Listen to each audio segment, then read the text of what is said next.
Joining us again tonight to talk about the grilling of BP CEO Tony Hayward today in Washington is Dean Crutchfield. He is a senior partner at Method, a New York firm that specializes in building corporate brands. Dean, welcome back to the program. It's great to be back, Suzanne. So, how would you grade Tony Hayward's performance today? Well, it might have been a long day for Tony Hayward, but it was an even longer day for the American public. It's estimated another 2.5 million gallons of oil is spewing out into the Gulf as we speak. You know, let's face it, matters are a division of deep regrets. BP is mired in litigation, criminal accusations, skullduggery, and smear. And Tony is the face of that enemy. So why do you think he was so evasive with his answers, and why, did he seem to skirt most of the questions?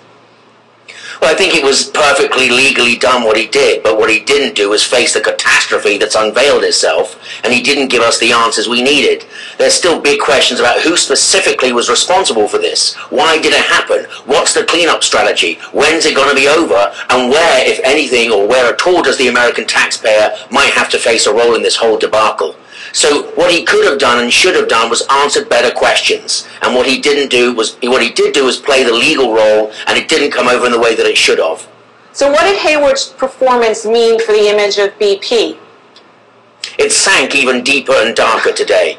I think that all of us were very frustrated by what we saw. We saw a lot of legal shenanigans. In fact, it was beached on a sludge bank of corporate puff. So do you think he keeps his job? I think eventually he will not have his job. I think we'll see Svanberg move more into the position of being the public face. I think after this debacle he'll have to see it through, but I don't think he has a long-term role at BP as its CEO, and we've even got Medvedev of Russia saying BP might not have a long history itself going forward. So what do you think about that? Do you agree with that?